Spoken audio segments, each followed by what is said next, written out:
I'm Coach Corey Wayne, and this is my video coaching newsletter.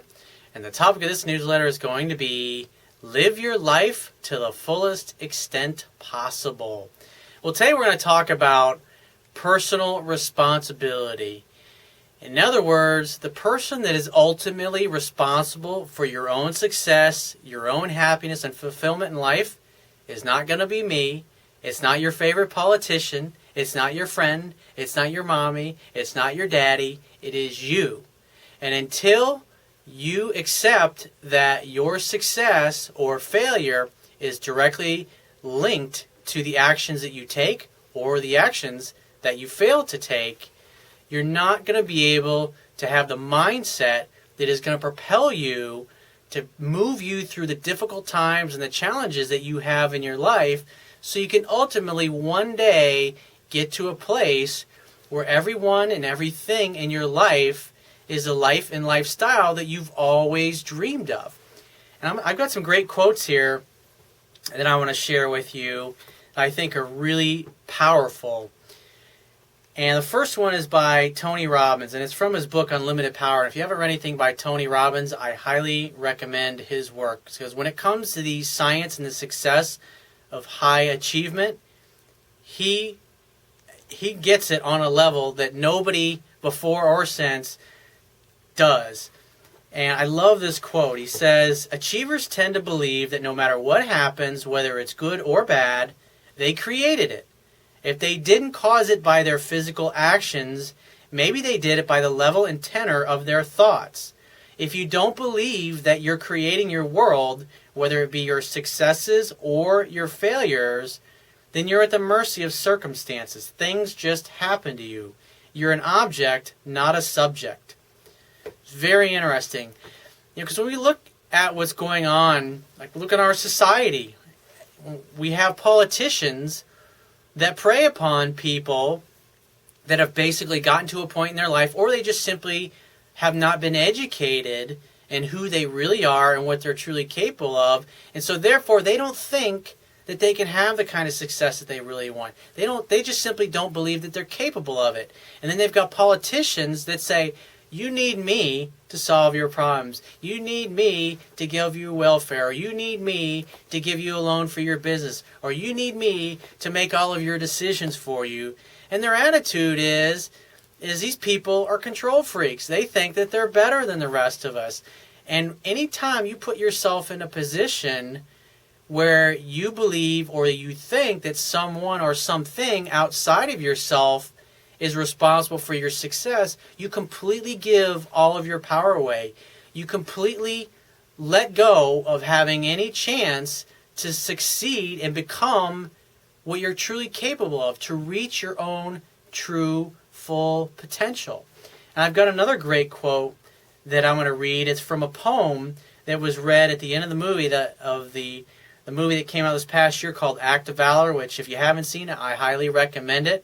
Because what I love about this movie is that the movie, all the guys and the military guys, they're all real world SEALs. And the thing that's so awesome about it is look at their body language, look at the physiology of these guys, and they just embody a different energy than any time you see an actor trying to portray them.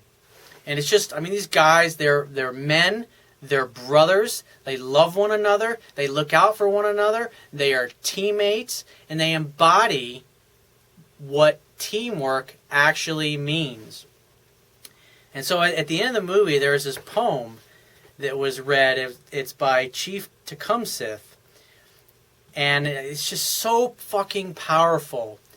And he says, "So live your life that the fear of death can never enter your heart. Trouble no one about their religion. Respect others in their view and demand that they respect yours. Love your life. Perfect your life. Beautify all things in your life. Seek to make your life long and its purpose in the service of your people. Prepare a noble death song for the day when you go over the great divide. Always give a word or a sign of salute when meeting or passing a friend, even a stranger when in a lonely place.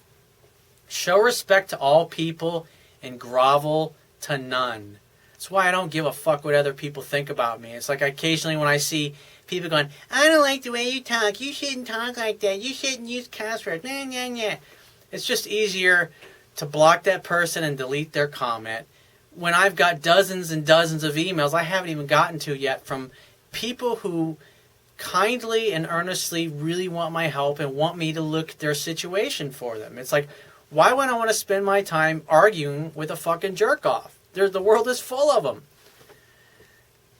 And he says, and so back to the poem, he says, when you arise in the morning, give thanks for the food and for the joy of living.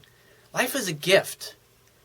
And when you look at like people that are from Fiji, that's what I love about the Fijian people. It's like when you ask them, it's like, what's the purpose of life? They look at you like it's a stupid question. They're like, to be happy, of course. I mean, what a simple but brilliant outlook in life. If you were to think the whole purpose of my life is to be happy, to find ways to enjoy it, to find reasons to be grateful for where you are right now, because you can look at the world and be miserable and pissed off that you're not where you are or that you don't have success that you want, or you can be positive and optimistic and grateful that where you are and the fact that life continually gets better. Life really is what you make of it. I mean, I read a quote a while back. I can't remember who said it, but he said, making yourself happy or miserable basically takes the same amount of energy. In other words, it's a conscious choice, because we can't always control the circumstances or the things that happen in our lives or the setbacks that happen, but we always have control over what they mean to us. And so the poem continues on. If you see no reason for giving thanks, the fault lies only in yourself. Abuse no one and no thing, for abuse turns the wise ones to fools and robs the spirit of its vision. And this last part is so powerful.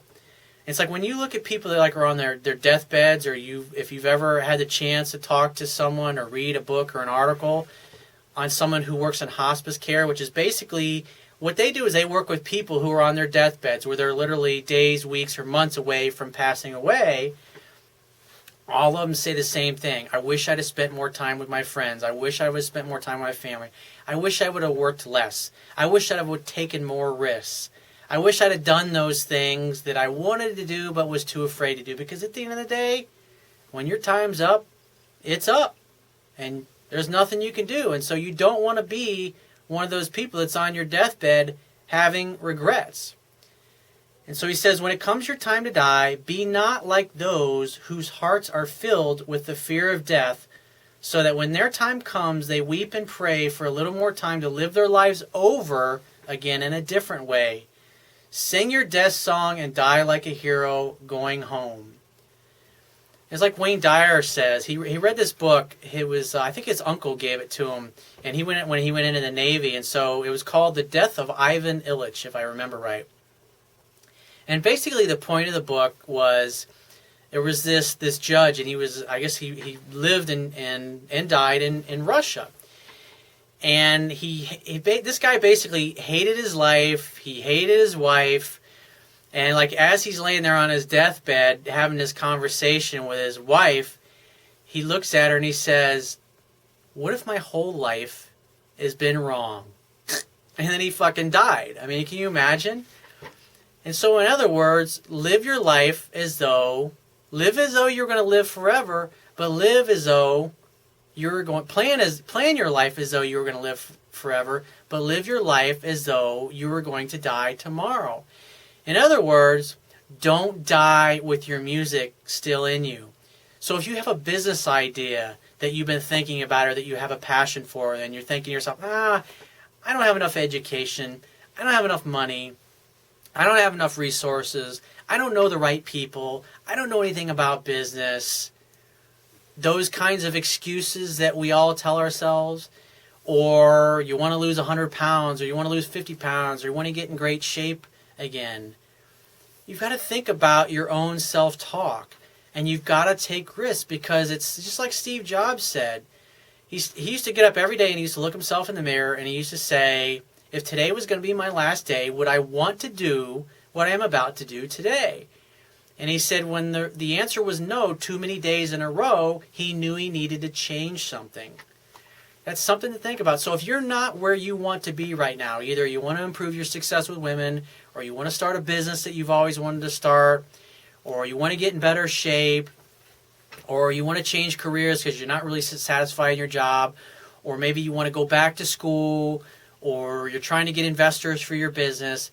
If you've got challenges or things that you're struggling with and you'd like my help personally to help you figure out what your purpose is in life, or to get my help and my advice and my counsel to help you figure out a good plan that you can move in so you can one day realize your dreams and your goals, so someday you can be looking around your life and be grateful for what you have and be content with what you have, go to my website right now and book a paid phone coaching session with me. And you can do that by just clicking the products tab at the top of your screen and just follow the instructions. If you want to get a digital version of my Kindle ebook, on my website underneath the email sign-up box is a box that has a link. It'll take you right to the Amazon Kindle download page for my book. Once you get there, if you don't have a Kindle device, just download one of their free e-reader apps for whatever electronic device you want to read my book on. And if you appreciate the value of the information I offer in these video newsletters, the articles on my website, or my ebook, you can show your appreciation right now by going to my website, and at the bottom of your screen on the Wibbia toolbar, click the PayPal donate button and donate any amount that you feel is equal to the value of the information. And I will talk to you soon.